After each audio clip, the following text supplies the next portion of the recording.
Hello students, आज हम लोग क्लास 10th का चैप्टर 2 जिसकी 2.1 एक्सरसाइज हम लोग ने पहले देख चुकी है, हम लोग ने पढ़ चुके हैं इस चीज़ के बारे में। अब हम लोग एक्सरसाइज 2.2 के बारे में इस वीडियो में डिस्कस करेंगे। सबसे पहले 2.2 एक्सरसाइज समझने से पहले हमें पता होना चाहिए कि 2.2 एक्सरसाइज में जो भी क्वेश्चंस हैं उससे रिलेटेड जो भी थ्योरी है उसको हम लोग बहुत ही अच्छे से समझ सकें। जब हम लोग उसको समझ जाएंगे तो क्वेश्चन अपने आप हम लोग को अच्छे समझ में आने लगेंगे।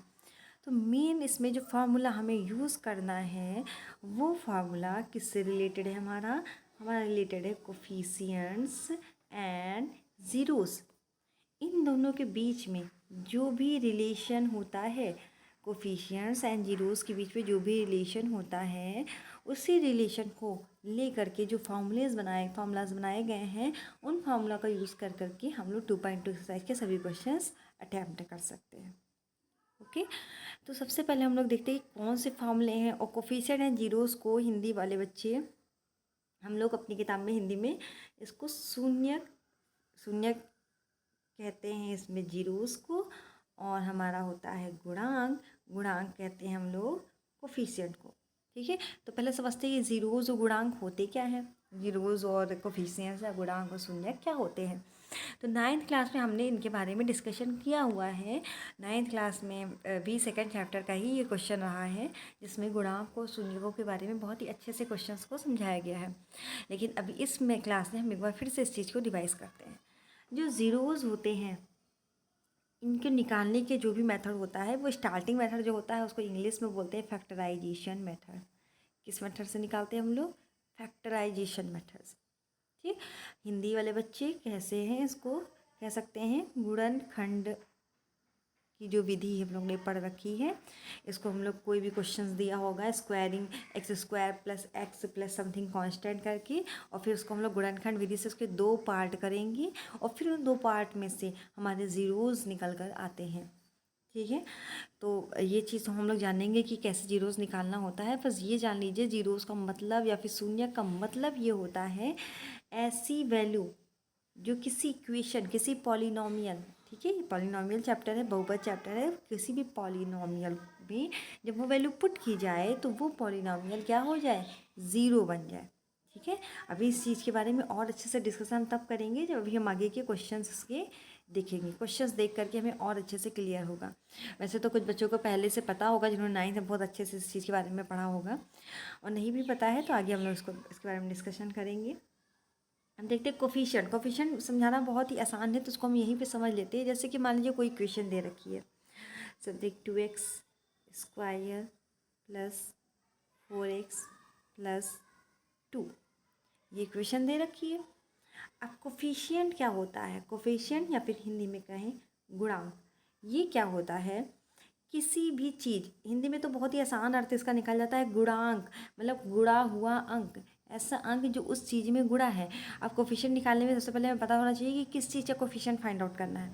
यहाँ पर कोफिशिएंट अगर हम कह दें कि एक्स स्क्वायर का बताइए, तो एक्स स्क्वायर का कोफिशिएंट, एक्स स्क्वायर के आगे जो नंबर गुणा होता है, कौन सा नंबर यहाँ गुणा है? 2। तो एक्स स्क्वायर का कोफिशिएंट, इसका कोफिशिएंट कह लें तो क्या आ गया? इसका कोफिशिएंट आ गया 2।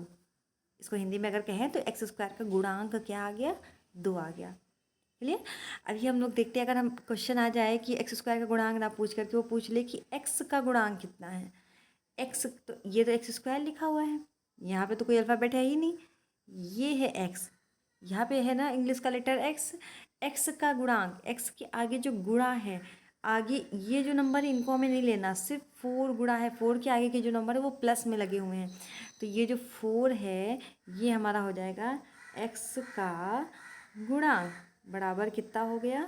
एक्स का गुणांक बराबर हो गया 4। क्लियर है? तो ये कोफिशिएंट और गुणांक में कोफिशिएंट कह लें या गुणांक कह लें, इसका मतलब होता है। ठीक, तो जिसका भी कोफिशिएंट या गुणांक कहेगा हम उसको निकाल लेंगे। लेकिन अभी यहाँ पर ये चीज़ हमें नहीं जाननी कि एग्जैक्टली कोफिशिएंट क्या है क्या नहीं है, ये हम 9th में ही पढ़ लेते हैं। यहाँ पे हमें क्या जानना है कि शून्यकों का योगफल, यहाँ पे देखिए लिखा हुआ है, हमें एग्जैक्टली फार्मूले किस चीज़ के पहले देखते हैं। यहाँ पे relation between coefficients and zeros, देखो यहाँ पे क्या लिखा हुआ है? पहला फार्मूला यही दो फॉर्मूले हम लोग को पढ़ने हैं, पहला और दूसरा। तो पहला फॉर्मूला हमारा है sum of zeros. Sum of zeros मतलब जो भी जीरोस हम निकालेंगे क्वेश्चन में से, उनको अगर हम जोड़ दें तो क्या वैल्यू आएगी। मान लीजिए मैंने कोई क्वेश्चन सॉल्व किया, अभी मैंने इक्वेशन लिख रखी थी, जैसे कोई भी क्वेश्चन ऐसी तरह से इक्वेशन दे रखी है 2x² प्लस 4x प्लस 2, ठीक है। और इसको हमने जब सॉल्व किया तो हमारे पास x की वैल्यू आ गई -1। कैसे सॉल्व करेंगे हम लोग आगे क्वेश्चन में देखेंगे। x की वैल्यू हमारे पास कितनी आ गई, -1 आ गई।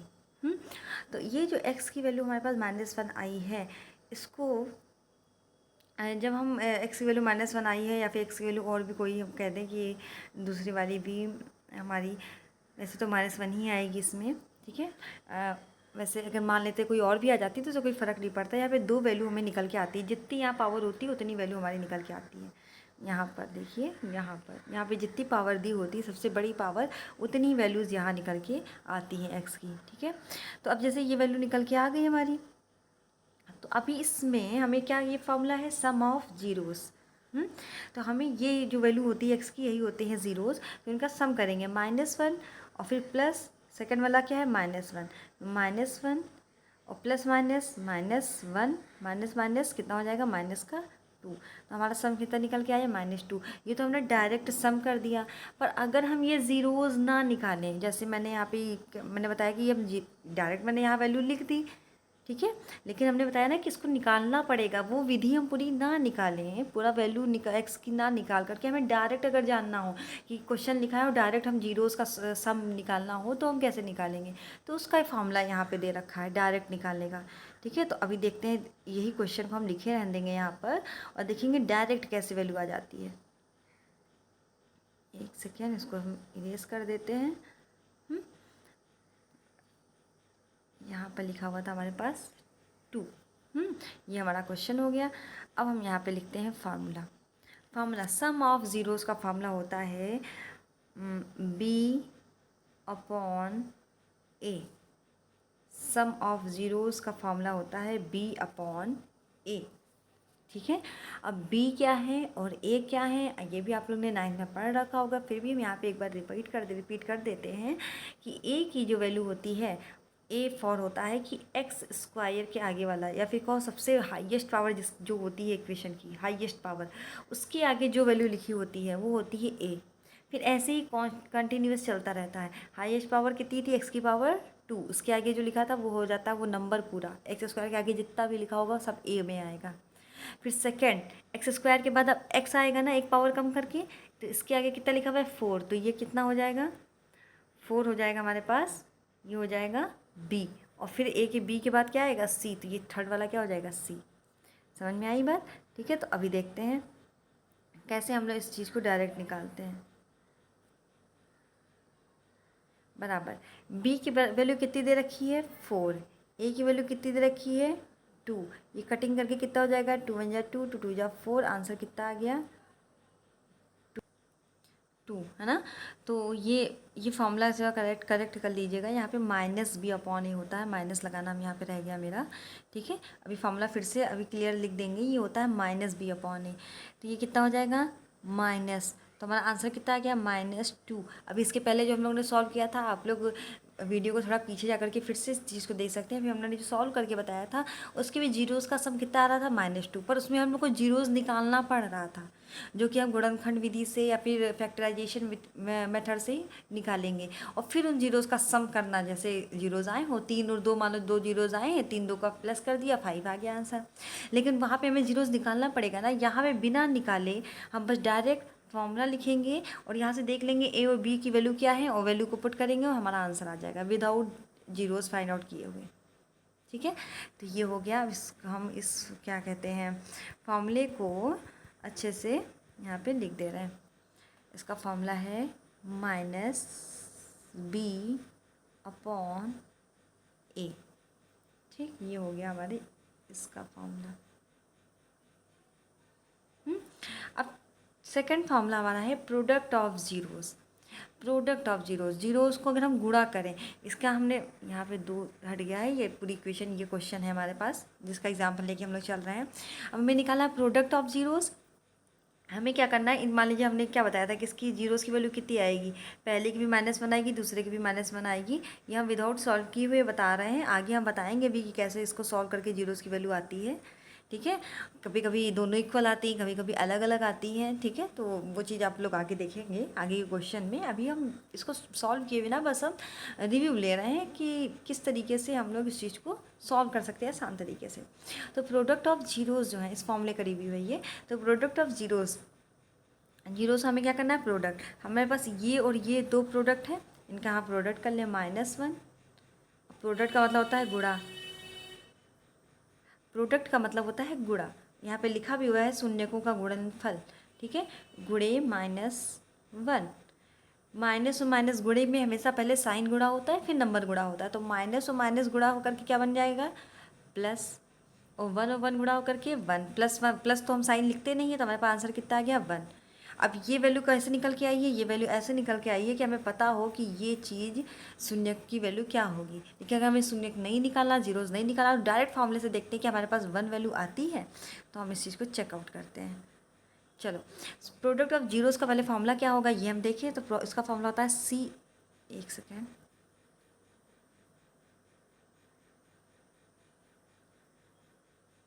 इसका फॉर्मूला होता है C/A। क्या फॉर्मूला होता है, C/A फॉर्मूला होता है। तो C/A, C की वैल्यू क्या होगी, सबसे पहले वाली वैल्यू थी A, फिर थी B और अब क्या है C 2। C की वैल्यू है 2 और A की वैल्यू आगे वाली कितनी वैल्यू थी हमारे पास 2। ठीक है, तो 2 और 2 कटिंग करके कितना हो जाएगा हमारे पास आंसर 1। अब देखिए ये वैल्यू जो हमने अभी निकाली है, ये वैल्यू और ये वैल्यू दोनों सेम है ना। तो ये वाली जो वैल्यू हमने निकाली है ये हमें पता होना चाहिए कि ये ज़ीरोज़ क्या हैं, उनको हम निकालेंगे बाकायदा ज़ीरोज़ को, फिर उनका गुणा या फिर योग जो भी कहेगा वो करेंगे। और इस वाली वैल्यू में देखिए बस इतने से ही आंसर आ जाएगा। फार्मूला रखा, ABC की वैल्यू पता होनी चाहिए, हमने पुट किया और आंसर आ गया। ठीक है, तो यही है हमारा रिलेशन जो हमने यहाँ पर लिखा, समझाया आप लोग को। ये हमारा क्या कहलाता है, ये कहलाता है relation between coefficients and zeros, या फिर हिंदी में कहें तो गुणांकों तथा शून्यकों के बीच में संबंध। अब इस चीज़ को हम जल्दी से एक बार फटाफट रिवाइज करते हैं कि गुणांक और शून्य के बीच में क्या संबंध है। हम निकालेंगे शून्य का योगफल और हमारा फॉर्मूला किससे लग रहा है, फार्मूला रिलेट कर रहा है हमारा कोफिशिएंट या गुणांक से। शून्यकों का देखो यहाँ पे कहा है योगफल और ये रिलेट करेगा फार्मूला किससे, गुणांक से, क्योंकि हमारा आंसर क्या है इस फार्मूले का, इस फार्मूले का आंसर है -B/A। ये फार्मूला है और B एग्जैक्टली है क्या, ये कोफिशिएंट ही तो है, ये गुणांक ही तो है। एक सेकेंड, इसको अच्छे से लिख देते हैं, -B/A। और B और A ये सब क्या है, हम यहाँ पे लिखे दे रहे हैं। A जो होता है वो होता है कोफिशिएंट, A, B और C, ये एग्जैक्टली क्या होते हैं अभी हम यहाँ पे आप लोग को लिख के बता देंगे। अभी नेक्स्ट वाला फॉर्मूला देख लेते हैं। प्रोडक्ट ऑफ जीरोज़ की वैल्यू क्या है, C/A। इसकी वैल्यू होती है -B/A, इसकी वैल्यू होती है C/A। जब भी गुणा कहेगा तो C/A, सम कहेगा तो -B/A, वहाँ माइनस का साइन जरूर लगेगा। ठीक है, अभी हम यहाँ पे A, B और C की तीनों की वैल्यू लिख करके बता देते हैं कि एग्जैक्टली इनको क्या बोलेंगे कि ये हैं क्या। तो ये देखिए यहाँ पर मैंने लिखा है कि A की वैल्यू क्या होती है, कोफिशिएंट ऑफ x², या फिर हिंदी में कहें x² का गुणांक। x² के आगे जो भी वैल्यू लिखी रही होगी उसको हम लोग A बोलेंगे। ये तो मैंने ऐसे नॉर्मली आप लोग को समझाने के लिए बताया हुआ है कि जिससे आप लोग कंफ्यूज ना हो कि ABC की वैल्यू क्या है। वैसे तो A की वैल्यू वही होती है जो भी पॉलिनॉमियल बहुपद दिया हो उसकी हाईएस्ट पावर जो होगी उसके आगे का गुणांक क्या होता है, A होता है। ठीक है, और इसी तरीके से हमारी B की वैल्यू क्या हो जाएगी, हमारी B की वैल्यू हो जाएगी कोफिशिएंट ऑफ, को शॉर्ट में लिख रहे हैं, कोफिशिएंट ऑफ x² के बाद अब एक और पावर घटा करके क्या आएगा, कोफिशिएंट ऑफ x, मतलब A के बाद अब B जो होगा वो x² के जस्ट लोवेस्ट पावर जो होगी x, उसका आगे का कोफिशिएंट B कहलाएगा। अब तो बच्चे समझ रहे होंगे कोफिशिएंट का मतलब है गुणांक, अब x के आगे का जो गुणांक है वो B हो जाएगा और C बराबर हो जाएगा कोफिशिएंट ऑफ x की पावर 0 कह लें।